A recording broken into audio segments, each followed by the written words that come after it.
kan sikri po hi avalum ve mo marcha po hi athak ate te thakan ti helo dikan ni mo kan sikri po hi ate chu alo lum nuam khop me in chung zong zong ni se kan taksa zong zong ni se tiluma ni hi tal upalam kan ni to athing pui po hi a hang hang kan du to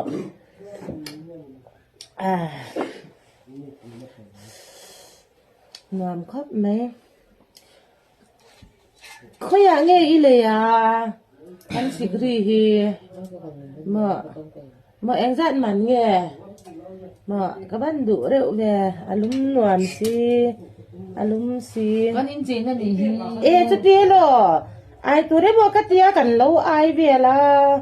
mấy linh bao là cái tia về là in trên nó khi cần lâu ai thế nhỉ hi mà à văn gì à em in trên nó đi bốc ai lùm đi bốc mà à văn cha em